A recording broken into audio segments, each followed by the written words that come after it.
Hey guys, this is Pratham Kumar and you watching to Prathama classes. आज हम लोग क्लास 10th एनसीईआरटी के चैप्टर 2 पॉलिनोमियल्स यानी कि बहुपद के बारे में जानेंगे।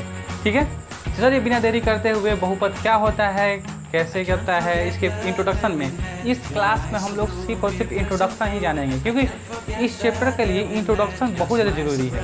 अगर इंट्रोडक्शन आप लोग जान गए, सीधी बात है, आप लोगों को पहले बता चुके हैं, बेसिक नॉलेज होनी चाहिए।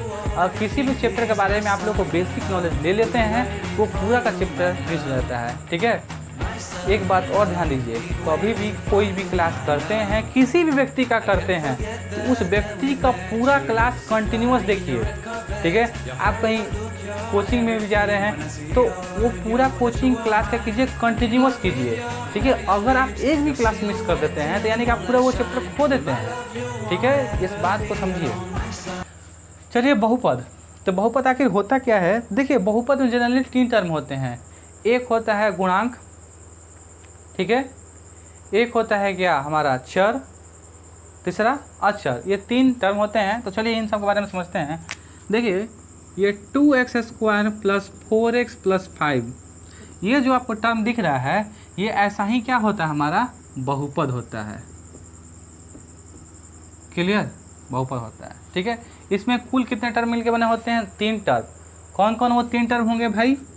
वो 3 टर्म हमारे होते हैं चर, अचर और गुणांक। चलिए इन सब को समझने की कोशिश करते हैं। ठीक है, 1 by 1 क्या क्या होता है कि नहीं? कुछ नहीं प्यार होता है। ठीक है, देखिए यहाँ पर जो भी term x y z something, यानी कि यहाँ पे x है, x की जगह पे a b c d कुछ भी, जैसे यहाँ पे 3a² + 4 ऐसे भी हो सकता है। ठीक ना, कुछ भी, ठीक ना, कोई भी अल्फ़ाबेटिकल लेटर हो सकता है, x y z कुछ भी हो सकता है। ठीक है, तो आप यहाँ पर जो भी ऐसा होगा alphabetical term x y z a b c d कुछ भी होगा, उसको हम लोग कहते हैं चर। क्लियर, समझ में आया ना? चर के साथ जो नंबर गुणा में होता है उसको कहते हैं हम लोग गुणांक। आया समझ में? चर के साथ जो गुणा में होता है उसको कहते हैं हम लोग क्या? गुणांक। ठीक है, अब भैया यहाँ पे तो चर है ही नहीं और ये अकेले है, अकेले वाला कहलाता है हमारा अचर। इसको इंग्लिश में बोलते हैं कांस्टेंट, चर को बोलते हैं वेरिएबल, अब गुणांक को बोलते हैं कोफिशिएंट। ठीक है, और बहुपद को क्या कहते हैं? पॉलिनोमियल्स। याद रहेगा आप लोगों को? चलिए ये लिख लीजिएगा।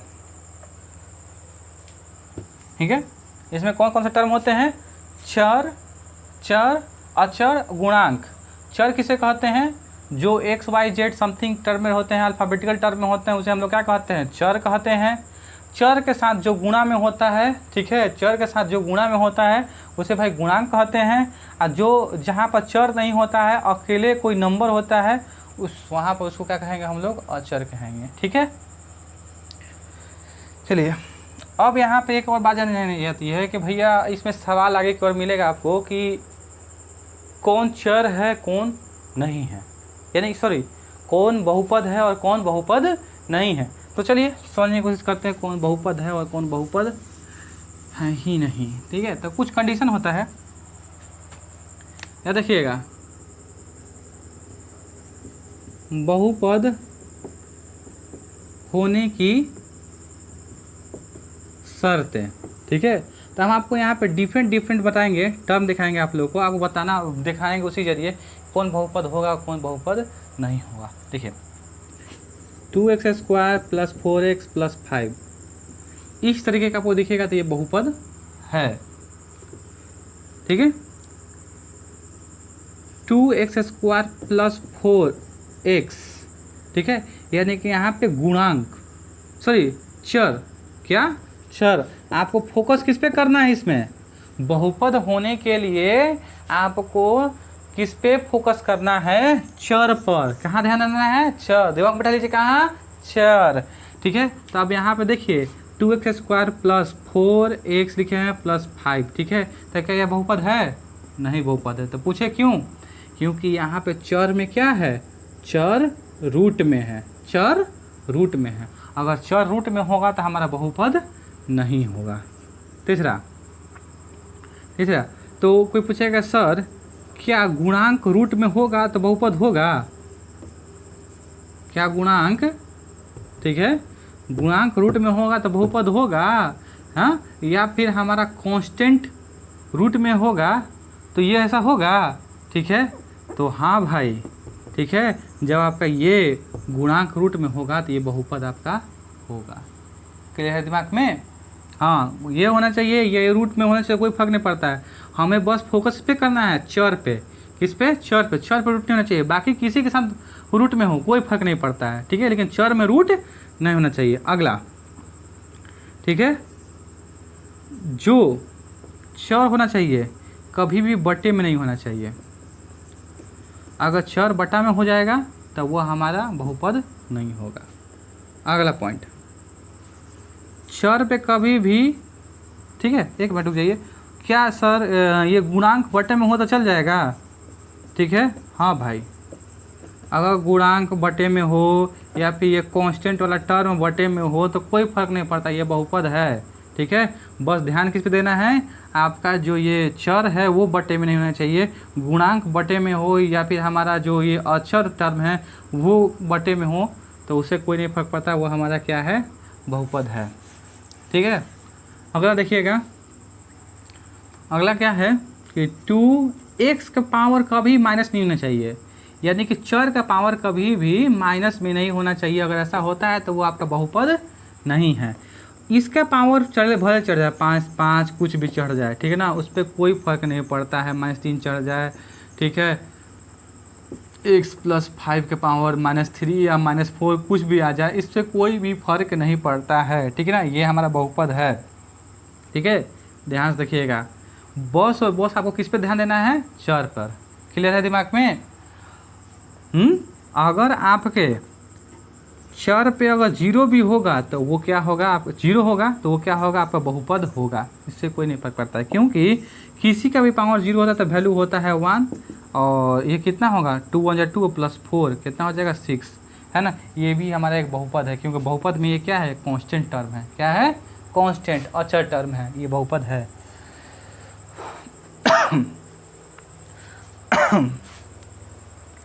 ठीक है, चलिए फिर समझने की कोशिश करते हैं। बहुपद होने के लिए क्या क्या शर्तें देखना चाहिए? बहुपद होने के लिए कभी भी जो चर है रूट में नहीं होना चाहिए, चर जो है बटे में नहीं होना चाहिए, चर जो है माइनस में नहीं होना चाहिए। बस यही 3 बातों को आपको याद रखना है चर के लिए। ठीक है ना, चर कभी भी रूट माइनस पावर माइनस में नहीं होना चाहिए, चर कभी बटे में नहीं होना चाहिए, चर कभी रूट में नहीं होना चाहिए। बाकी और कुछ कैसे भी रहे कोई फर्क नहीं पड़ता है, वैसे सब बहुपद है। लेकिन बहुपद नहीं होने के लिए बस यही शर्त है आप लोग को बस याद रखना है कि रूट में नहीं होना चाहिए, बटे में नहीं होना चाहिए, या पावर में नहीं होना चाहिए। बाकी और कोई भी कैसे रहे। ठीक है, समझ में आया? उतार लीजिए।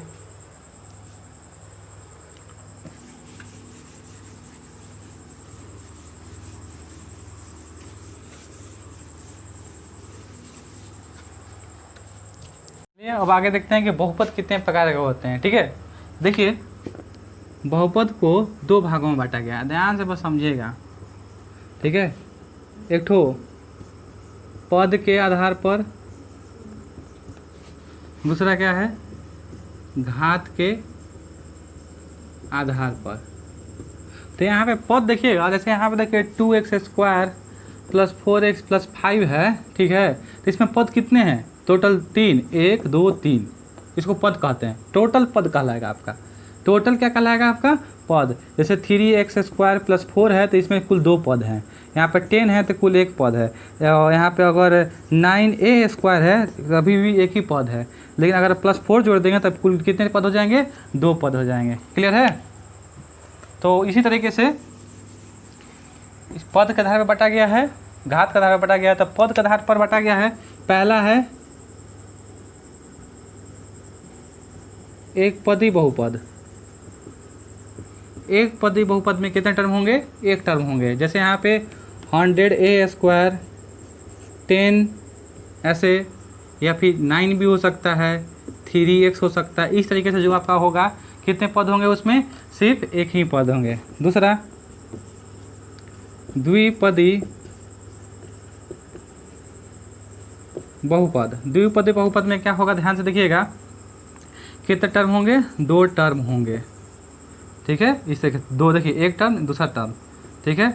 3a² + 4, देखिए 2 टर्म आ गया ना, इसमें 2 टर्म यानी कि 2 पद क्या होंगे? 2 पद, ठीक है। त्रिपदी बहुपद, ठीक है। जनरली त्रिपदी ही होता है, और आगे भी होता है, 4 पद वाला भी होता है, 5 पद वाला भी होता है, 6 पद, इन्फिनाइट पद वाला होता है। इसीलिए तो इसको सब बहुपद कह दिया गया, बहुत सारे पद वाले को बहुपद, ठीक है। तो जनरली हम लोग 3 ही के बारे में पढ़ते हैं, एक पदी, द्विपदी और त्रिपदी। त्रिपदी में कितने टर्म होंगे भैया? हमारे 3 टर्म होंगे, इस तरीके से, ठीक है कि नहीं। या फिर 3a² + 4b, 3a + 4b + 5c, इस तरीके से, ठीक है। ये सब त्रिपदी बहुपद। अब घात के आधार पर, घात के आधार पर जनरली हम लोग 3 के बारे में ही पढ़ते हैं। ये वो कहते हैं क्या? रैखिक, रैखिक बहुपद। रैखिक बहुपद का मतलब होता है कि इसमें पावर क्या हो? एक हो। पावर क्या हो? एक। जैसे 3x + 4, ठीक है, 10a, पावर एक है ना। यहाँ पे भी चर के ऊपर पावर रहता है, चर के ऊपर पावर, चर के ऊपर पावर क्या है? 1 है। 1 लिखा तो नहीं रहता है, बस हमको समझ लेना है, कुछ नहीं है तो क्या है? एक है, ठीक है। यानी कि पावर एक वाले को क्या कहेंगे? रैखिक कहेंगे। क्या कहेंगे? घात क्या हो? घात एक हो, ठीक है, उसको कहते हैं रैखिक, ठीक है। अब द्विघाती बहुपद, घात कितना होना चाहिए? 2 हो। घात कितना चाहिए? 2। जैसे 3x² + 4x + 5 दिख रहा है, पावर 2 है, तो ये द्विघाती हो जाएगा, ठीक है। हमें टर्म से कोई मतलब नहीं है, टर्म 2 हो, 1 हो, 3 हो, कोई फर्क नहीं पड़ता। इसमें 3 टर्म है, तो 3 टर्म है यानी कि 3 पद है, तो पद के आधार पर त्रिपदी हो जाएगा। लेकिन घात इस पर कितना है? 2 है। घात कितना है? इस पर 2 है, तो घात के आधार पर ये कितना हो जाएगा? द्विपदी हो जाएगा, ठीक है। या फिर यहाँ पे 100a² + 4, ये भी क्या है? द्विघाती है, उससे कोई फर्क नहीं पड़ता। फिर से त्रिघाती बहुपद, त्रिघाती बहुपद में क्या होगा? घात कितने होने चाहिए हमारे? 3 होते हैं, ठीक है ना। घात कितने होते हैं? 3। जैसे यहाँ पे 5a³ + 4a² + 5a + 9, तो यहाँ पे ये घात, इसका घात नहीं देखना है, जो सबसे बड़ा वाला है ना उसका घात देखना है। तो सर यहाँ पे इस पे घात दिया हुआ, तो द्विघाती भी हो सकता है। नहीं, द्विघाती नहीं हो सकता है, जो सबसे बड़ा है। अरे आपके घर में आप हैं, ठीक है ना। पहली बात है, आपके घर में जितने 10th क्लास वाले बच्चों, जितने घर में कोई इज्जत ना होता है, ठीक है ना, किसी किसी का होता है, उसका घर में कोई वैल्यू नहीं देता है। कुछ बोलोगे, अभी हटो अभी साइड में, जो पहले बड़ा होता है ना उसी का केयर होता है। तुम भी एक दिन बड़े हो जाओगे, तुम्हारा ये बात का वैल्यू दिया जाएगा। अभी कभी कभी चलते हो, तुम्हारे घर में तुम्हारे बात का कोई वैल्यू ही नहीं है, मतलब ही नहीं बनता है, ठीक है। कोई कह रहा होगा, सर मेरे घर में मेरे बात का खूब वैल्यू बनता है। अरे उससे क्या फ़र्क पड़ता है? एक हो, 100 में एक हो, तो उसमें क्या फ़र्क पड़ता है कि नहीं। चलिए, सबसे अधिक वाला पावर देखा जाता है, ठीक है। जिसमें पावर सबसे 3 है, तो उसको क्या कहेंगे हम लोग? त्रिघाती कहते हैं, ठीक है। इस तरह से यहाँ पे 9x³ + 4x, इस तरीके का भी टर्म में होगा, तो ये भी आपका क्या हो गया? त्रिघाती की घात आपका क्या है? 3 है, ठीक है। यानी कि बहुपद 2 आधार के होते हैं, क्योंकि 2 आधार पर होते हैं। पद के आधार पर और कितने के आधार, किसके आधार पर होते हैं? घात के आधार पर। तो पद के आधार पर क्या होता है? पद के आधार पर एक पदी बहुपद, द्विपदी बहुपद, त्रिपदी बहुपद। एक पदी में सिंगल टर्म होते हैं, द्विपदी में 2 टर्म होते हैं, त्रिपदी में 3 टर्म होते हैं, ठीक है। अब चलिए यहाँ पर घात के आधार पर रैखिक, जिसमें पावर कितना होना चाहिए? 1 होना चाहिए, यानी घात 1 होना चाहिए। द्विघाती बहुपद, घात कितने होने चाहिए? 2 होना चाहिए। त्रिघाती बहुपद, घात कितने होने चाहिए? 3 होने चाहिए, ठीक है। इसी के चलते हम इस वीडियो को यहीं पे ख़त्म करते हैं। इस वीडियो को अच्छा लगे तो लाइक करें, सब्सक्राइब करें और शेयर करें, ठीक है। बहुत ज़रूरी है, आप लोग की सहानुभूति मिलनी ज़रूरी है। सिर्फ हम लोग ऐसे ही मेहनत करते रहेंगे और कोई सब्सक्राइब ना करे, कोई देखे ना वीडियो। बात यहाँ देखने ना देखने की नहीं है, ठीक ना। बात यहाँ पे है कि अगर आपको कहीं कमी लगती है तो कहिए कमेंट्स में, उस कमी को पूरा किया जाएगा। आपको अगर उस वीडियो में लगता है कि ये पॉइंट इसको और तरीके से समझाना चाहिए तो बताइए उसको, हम उसको और बेहतर तरीके से समझाएंगे।